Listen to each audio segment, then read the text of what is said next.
feel it. Isn't it flattering though to have someone make a documentary about you? I'd have to say it's kind of creepy, but it's true.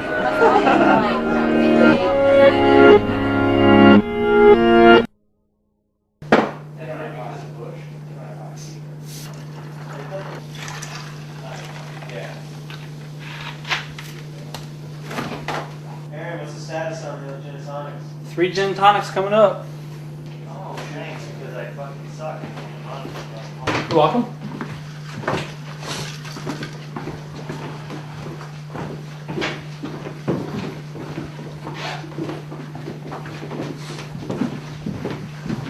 I hope I left my guitar here. Oh, I hope you did too. Otherwise, you'd be playing my acoustic tonight.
So this is Tyson's Corner, Virginia, where I live, which is probably, since I moved down here, probably one of the most commercialized and probably the richest areas in Virginia that I've noticed. You can't probably go 2 minutes driving here without seeing a Mercedes or a Beamer, you know, drive past. And pretty much everything here is it's so business oriented that, you know, when you go anywhere you go, like a Best Buy or any type of restaurant, you usually have to park in a parking garage and get your parking validated because it's in probably some kind of corporate building. As you can see, my gym is even in a corporate building. I have to get my parking validated to go to that. Lived in DC for just under 2 years. I moved out here to get a full-time position. I work and I'm a IT systems engineer.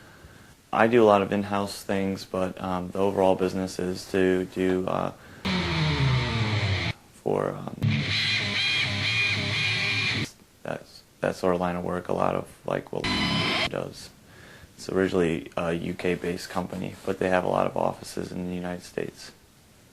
When I came on board for my, everyone has to get approved by no matter what it is, and you guys can probably figure out because there's only a couple big dogs, but that's who they put you through the screening process with.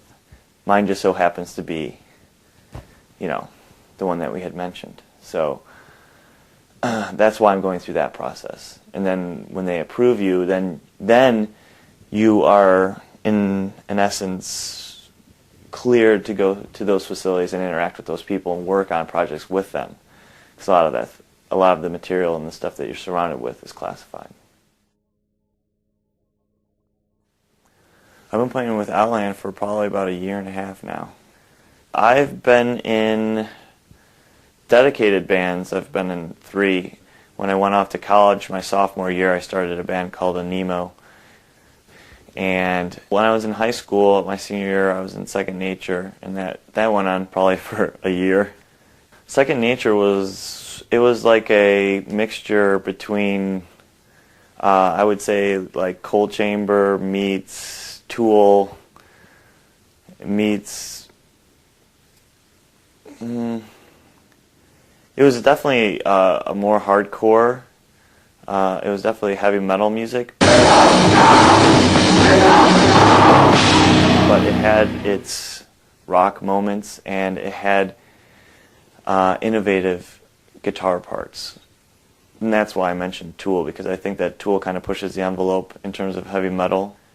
Was bass guitar the first instrument you ever played? No, I played trombone for 3 or 4 years. That's when someone had asked me if I wanted to borrow their bass and try it out, and I tried it out, and I really liked it a lot. So after that was what I wanted to pursue.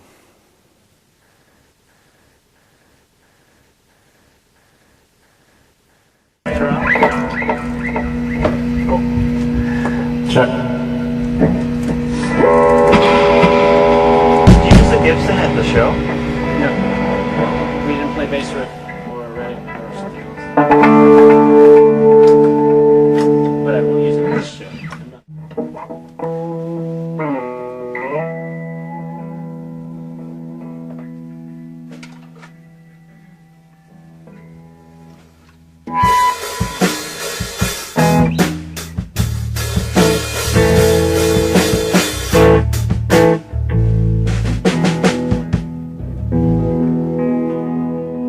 My name is Aaron Limecooler, and I'm a mechanical engineer, and I work for Vidar Systems Corporation.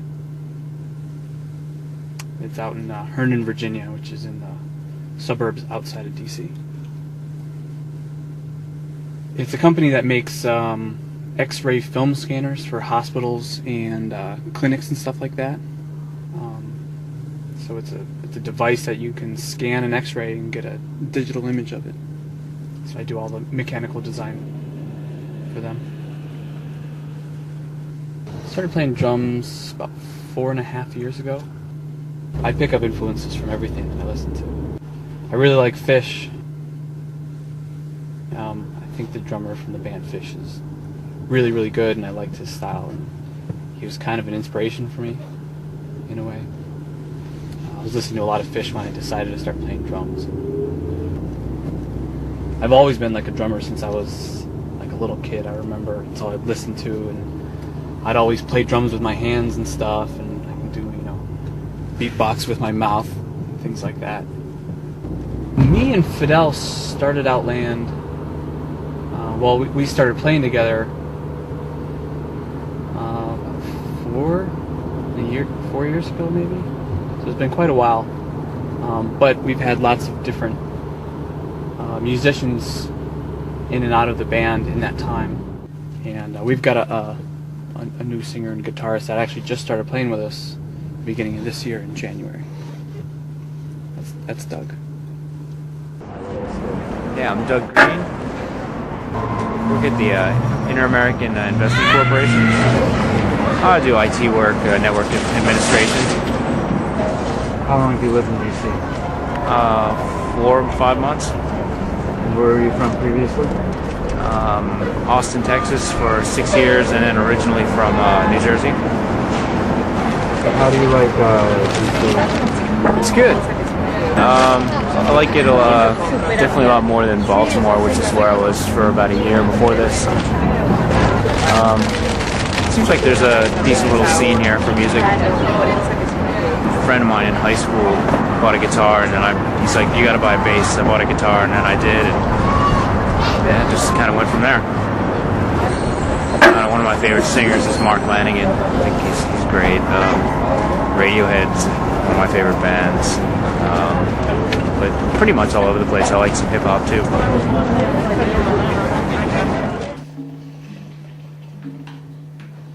So this one goes forward, backwards, and turns left, right. That one goes up and down and side steps left, right. No, I'm looking for which one I can call.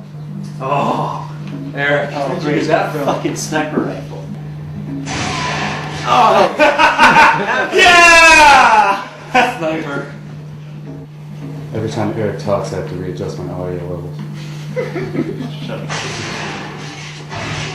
Holy shit. I don't even know how to Look how echoey this place is. Oh, that's good.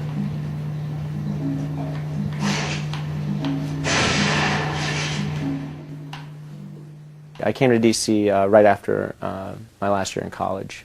And it was 2000, the summer of 2000. So I've been here 5 years now. Okay. And what exactly is your job title? My job title is systems administrator. So I deal with like a lot of network issues, computer issues, and things like that. And where's your job located? Where is that? My job is located at 1100 Harvard. It's in Columbia Heights in the northwestern part of DC. It's a converted, well, it used to be an old teachers college, part of the University of District of Columbia. And it was taken over by the charter school, and they renovated it. And it's been it's been used now for about a year. So the new tenants are in there, the charter school. So. And your was your sole purpose to come here? Well, your first purpose to come to DC was for your career then? Well, yeah. That was I guess that was my sole purpose for coming to DC was my career. Yes, you could say that. Really, nowhere else to go. I've been playing guitar probably about six years. Yeah, the end of my sophomore year in college is when I started playing. My guitar influences tend to be very very specific and also not indicative of the type of music I like. I like Adrian Utley from Portishead. He's a jazz guitarist. I think he's amazing. And I like John Squire from the Stone Roses. I think he's amazing as well. But as far as bands that I like, I usually don't like... It's sort of a different thing. I obviously like the Beatles, but I mean, it's sort of like that's the archetypal progression of a band, from a simplistic thing all the way to something like Sgt. Pepper's. And they're very good songwriters, which is very different from what most guitar players do. And a lot of guitarists have bastardized what music is about, being very egoistic. Sort of that plank spanker attitude, I guess you could call it, if I'm allowed to say that. I don't know. We were looking for a bassist. Our bassist left from the first iteration of Outland, and we had interviewed a few other bassists, and some were okay. But then Eric came, and he was very energetic, and he is Eric, and he has a very distinct individual personality. And he's a good kid. He's a good bass player. Do I have any funny stories about Eric? Huh. Well, I don't know. Am I allowed to embarrass Eric? Yeah. Why not? Well, there was... we ended up going to one of my coworkers' Halloween parties. And there's a drink, and I don't know if this is like illegal marketing. Maybe I should cover it up, but it's called Sparks. And it's a combination of caffeine and alcohol. And unfortunately, Eric had too many. Maybe 4 or 5. Well, maybe 4, and also vodka and gin beforehand. So he ended up being totally drunk by probably around 11 o'clock. And this was a coworker that I barely met like 3 times before she invited me to this party. So a group of people went. Eric was, just uncontrollable. And we're in this girl's room. She left her room open, so we're in there partying. And Eric was smoking a cigar in the room, and then... like spilling wine all over the place because I dressed up as a bottle of wine, and I had like a bag of wine actually, so I was actually in operating costume. So he was drinking wine from the nub and spilling wine all over the place. Don't deny it, Eric, if you see this. You know you did. And also, at the end of the night, I didn't know until later on when our friend had taken photographs of it. Like, Eric apparently had vomited in this girl's wastebasket. And so the next couple of days I had to avoid this girl at work. I'm like, oh, it's Andrea, so I'm avoiding this girl. And, it's all because of my friend Eric. Yeah, good job, Eric. We love you. Yeah.